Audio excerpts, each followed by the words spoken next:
शिवाजी का न्याय। व्यक्ति की पहचान उसके चरित्र से होती है।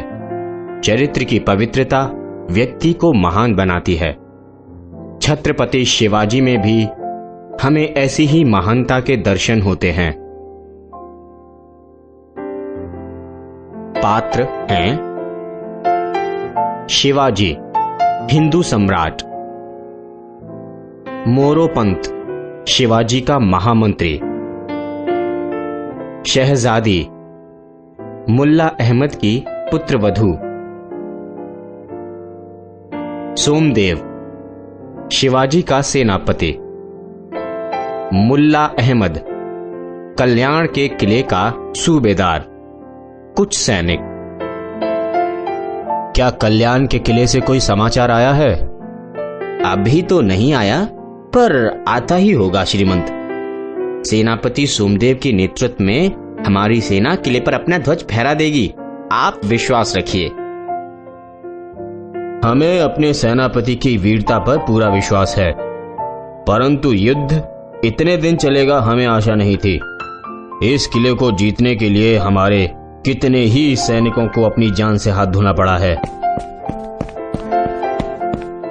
छत्रपति शिवाजी की जय। कहिए सेनापति जी, युद्ध क्षेत्र से कोई समाचार आया? श्रीमंत, हमारी सेना विजयी हुई। तो कल्याण के किले पर हमारा अधिकार हो गया? जी श्रीमान, कल्याण का किला अब हमारे अधिकार में है। लेकिन सेनापति सोमदेव अभी तक क्यों नहीं आए? कहीं युद्ध में? नहीं महाराज, वे आते ही होंगे।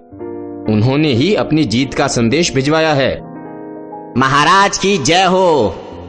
श्रीमंत, माता जीजाबाई के आशीर्वाद, मां भवानी की कृपा, आपके प्रताप और हमारे सैनिकों की बहादुरी के कारण हमने कल्याण के किले पर अधिकार कर लिया है। हम जानते थे, हमें अपने सैनिकों और आपकी वीरता पर तनिक भी संदेह नहीं था। जहां आप जैसे सेनापति हों, वहां हार का तो प्रश्न ही नहीं उठता। यह जीत आप सबकी है। हमें अपने वीरों पर गर्व है। युद्ध के बारे में कुछ बताइए।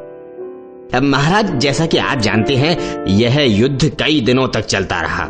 किले पर अधिकार करने के लिए हमें अपने कई वीरों के प्राणों की आहुति देनी पड़ी। शत्रु के सैनिक भी बहुत वीरता से लड़े, परंतु अंततः जीत हमारी ही हुई। युद्ध के समय हमारे आदेशों का पूरा ध्यान रखा ही गया होगा। आपके आदेशों को हम कैसे भूल सकते हैं महाराज। हमने उनका पूरी तरह पालन किया। हमने किसी धार्मिक स्थल को कोई हानि नहीं पहुंचाई। बच्चों, बूढ़ों, महिलाओं और विकलांगों पर तलवार नहीं उठाई और धार्मिक पुस्तकों को भी सुरक्षित रखा। सेनापति जी, हमें आप पर गर्व है। सच्चा वीर वही है जो इसी प्रकार का आचरण करे। महाराज, कल्याण का खजाना आपकी सेवा में अर्पित है। इसका कुछ भाग हमारे वीर सैनिकों में बंटवा दिया जाए।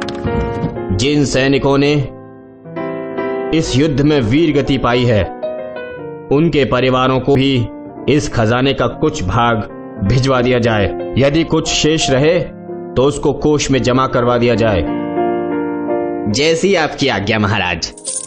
श्रीमंत, इस खजाने के अलावा हमें एक और अमूल्य वस्तु भी हाथ लगी है। वह अमूल्य भेंट मैं आपको अर्पित करना चाहता हूं। क्या है वह अमूल्य वस्तु? जरा हम भी तो देखें। इस पालकी में क्या है? इस पालकी में कल्याण के सूबेदार मुल्ला अहमद की पुत्रवधू है। शहजादी पालकी से बाहर आ जाती है। सोमदेव, तो क्या तुम यही अमूल्य उपहार हमारे लिए लाए हो? तुमने एक स्त्री का अपमान करके हमें भी अपमानित किया है। तुमने तो कहा था कि युद्ध के दौरान हमारे आदेशों का पूरी तरह पालन किया गया था। फिर क्षमा करें महाराज, आप विश्वास रखें। हमने आपके आदेशों का पूरी तरह पालन किया है। हमने किसी मस्जिद को कोई हानि नहीं पहुंचाई, बच्चों और महिलाओं को सुरक्षित रखा और बूढ़े एवं बीमार लोगों को हाथ तक नहीं लगाया। फिर तुम कैसे भूल गए कि हमारी दृष्टि में पराई स्त्री भी मां और बहन के समान है? शिवाजी की बात सुनकर शहजादी की आंखों में आंसू आ जाते हैं। आप चिंता ना करें शहजादी, यहां आप पूरी तरह सुरक्षित हैं। मैं अपने सेनापति द्वारा आपको यहां लाए जाने के लिए क्षमा याचना करता हूं। आप सूबेदार साहब की पुत्रवधू हैं, तो हमारी भी पुत्रवधू के समान हैं। आपसे प्रार्थना है कि हमारे सेनापति को क्षमा कर दीजिए। श्रीमंत, मैं उम्र में आपसे बहुत छोटी हूँ। आपका मुझसे इस तरह क्षमा मांगना ठीक नहीं है। मैं नहीं जानती थी कि आप इतने महान हैं। मैंने ख्वाब में नहीं सोचा था कि यहाँ मुझसे ऐसा सलूक किया जाएगा। आप धन्य हैं, आप महान हैं। शहजादी, मुझे क्षमा कर दीजिए, मुझसे बहुत बड़ा अपराध हो गया। सोमदेव की बात सुनकर शहजादी की आंखों से आंसू बहने लगते हैं। सेनापति जी, तुम्हें केवल क्षमा मांगने से माफ नहीं किया जा सकता। श्रीमंत, मेरे इस अपराध के लिए जो भी दंड देंगे मुझे स्वीकार है। हाँ, तुम्हें दंड अवश्य मिलेगा। तुम्हारा दंड यही है कि तुम्हें सूबेदार साहब की पुत्रवधू को पूरे सम्मान एवं आदर के साथ उनके घर तक पहुंचाना होगा। शिवाजी महाराज की जय। शिवाजी महाराज की जय।